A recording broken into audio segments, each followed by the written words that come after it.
सभी मोर नमस्कार। जय जगन्नाथ। केमती अच्छा आपण मैंने स्वल्प व्यवधान पर पुनश्च आपण आगे आपणकर एत सारा भल पाइबा थी अशेष अशेष धन्यवाद।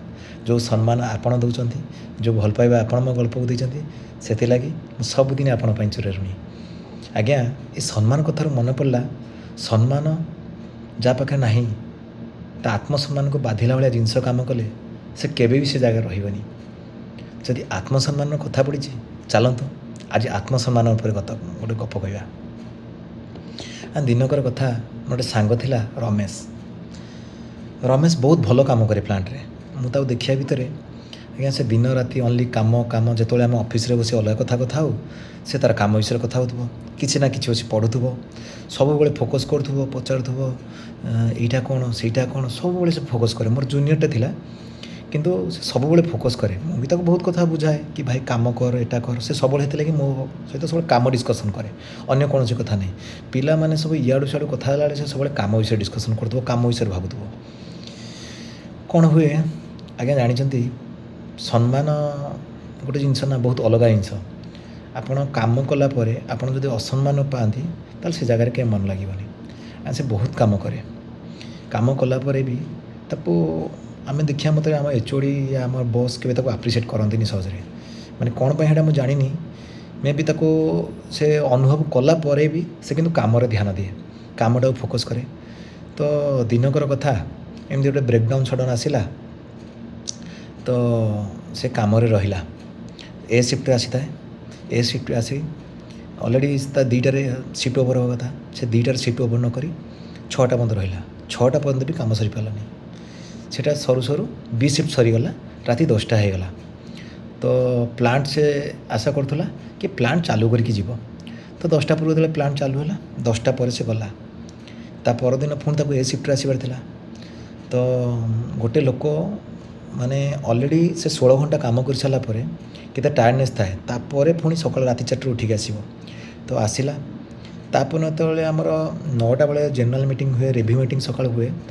तो यही ब्रेकडाउन ताकू से डकाला गोटे अद्भुत जिनस मार कली आज्ञा से बहुत सोदा बसला ताकू आप्रिसीएसन करेंगे कौन ताकू कहले कि तुम भाया किसी लोकों जो आज सब कम डिले तुम कम सीरीयसनेस ना से आश्चर्य आगु तो जहाँ तक कहते से सब सही जाऊला किंतु से देखो कि अजब कथा गोटे पिला 16 घंटा काम कर सारापर तो डेडिकेशन प्रॉपर डेडिकेशन सिंसियरिटी भितर काम कर सारापर ताकू कहुचे तुम भर डेडिकेशन ना मे भी एचओडी कौन भाभी कही से जानी था ताकू बहुत से खराब लगे। आगुरी सब कथा खराब लगला पर भी सब इग्नोर कर काम पर ध्यान देता है। मत बहुत थर कही सर मो काम एगुड़ा सब लोग कहे कि आम काम करवा लोग तो कहेंगे लोगों का काम है कहना लोग तो कहेंगे उनका काम है कहना है एमती कहीकि मत एड़े दिए कथा। एमती बहुत जगह आमर मंत्री अच्छा या बहुत बड़ बड़ अफिसर एमती बहुत कथा कहती आज्ञा सी सब कम ध्यान दिखती। तो एमती से मत बुझे दिए काम करे कि से दिन तक आज्ञा बहुत बाधी से बहुत मन दुख कला। एवं मु देखिया मत से 2टा पर्यंत एत टायर्डनेस भितर भी 2टा पर तथापि किसी फिल गला काम कला कि मुहर जो चार्मिंग थाए जो कमर इच्छा थाए से इच्छा नाला। तो से दिन गला पर घरे एमती बसी थाए तांको माँ देखिले से बहुत दुखरे अच्छी तांको माँ देखला पर ताको से पचार बाबा कौन है से कहला नहीं किसी है माँ माँ मन के तो संभाळबनी सी आसी बुझीपारे किसी पुओ ना किसी कष्ट पाई से लगी से मत फोन कले मत फोन कलापर मु जिनसटी कहली जे एमती एमती कथा तापर से जाए गोटे बढ़िया जिनस कहले आज्ञा कहले पुओरे जदि सुना को आम ट्रेन रे पितल हो पकईदबा से सुना कौन पितल हो यहाँ के संभव किंतु सुनार एति भूल जे कि से निजर भैल्यूटा को से ड्रेन भितर पकई कमी जाए। जदि से ड्रेन भितर निजे बाहरी आसब कि निजक बाहर कर अलग जगह आण किए चिन्हला वाला जी आण जो तार सम्मान अच्छी जदि बणिया पाखु जीव ताहले से सुनार भैल्यू पाइब। तो से लगी सब निजक चेष्टा कर तो बणिया पाखे केमती प्रूव हो जो लोकटी पितल बुझिला ता पाखे निजक सम्मान देना। तो जोटी तोर आत्मसम्मान हानि घटुची तो सेठी निजक दूरे आण। तो से भाविला माँ तो ठीक कहते तापर आखिर लुह पोछिकी से ଶୋଇପଡ଼ିଲା ସେନ ରାତିରେ, ଖାଇ ପିଇ ଶୋଇପଡ଼ିଲା। ସକାଳୁ ଉଠି ଡିସାଇଡ଼୍ କଲା, ନା ମୁଁ ଆଜିଠୁ କାମ ଦେଖିବି, କାମ କରିବା ସହିତ ମୋର କେମିତି ମୁଁ ସୁନାରେ ପରିଣତ ହୋଇ ପିତ୍ତଳରୁ, ତ ସେଇଟା ଭାବିବି। ତ ସେ କ'ଣ କଲା, ଲାଗି ପଡ଼ିଲା। ଗୋଟେ ମାସ ଭିତରେ ତା'ର ଭଲ ଜବ୍ଟି ହେଇଗଲା। ଭଲ ଜବ୍ଟି ହେଲା ପରେ ସେ ଯେତେବେଳେ ରିଜାଇନ୍ ଦେବାକୁ ଗଲା, ଆଜ୍ଞା ତାଙ୍କ ବସ୍ କହିଲେ, ମୁଁ ତ ପଇସା ବଢ଼ାଇ ଦେବି, ତୁ କାହିଁ ଯାଉଛୁ?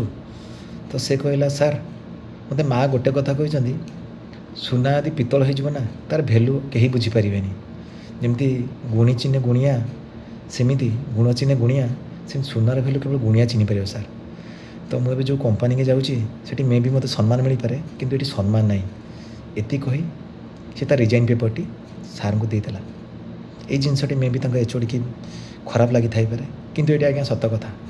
ଯେଉଁଠି ଆତ୍ମସମ୍ମାନ ହାନି ହେଉଛି, ଆପଣ ସେଠୁ ନିଜକୁ ଦୂରେଇ ରଖନ୍ତୁ। ନହେଲେ ଏଇଭଳିଆ ସେଇ ସାଙ୍ଗ ପରିକା ଆପଣ ବି ସବୁଦିନ ଡ୍ରେନ୍ରେ ପଡ଼ି ରହିଥିବେ, ସୁନା ବଦଳରେ ଆପଣ ପିତ୍ତଳ ହେଇ ରହିଥିବେ। ସେଥିଲାଗି ଏଥିରୁ ଆମେ କ'ଣ ଶିଖିଲେ, ନିଜକୁ ବଦଳାନ୍ତୁ, ଡ୍ରେନ୍ ଭିତରୁ କିମ୍ବା ପଙ୍କ ଭିତରୁ ବାହାରିକି ନିଜର ଗୁଣ ଚିହ୍ନନ୍ତୁ ଏବଂ ଆଗକୁ ବଢ଼ନ୍ତୁ। ଧନ୍ୟବାଦ। ଜୟ ଜଗନ୍ନାଥ।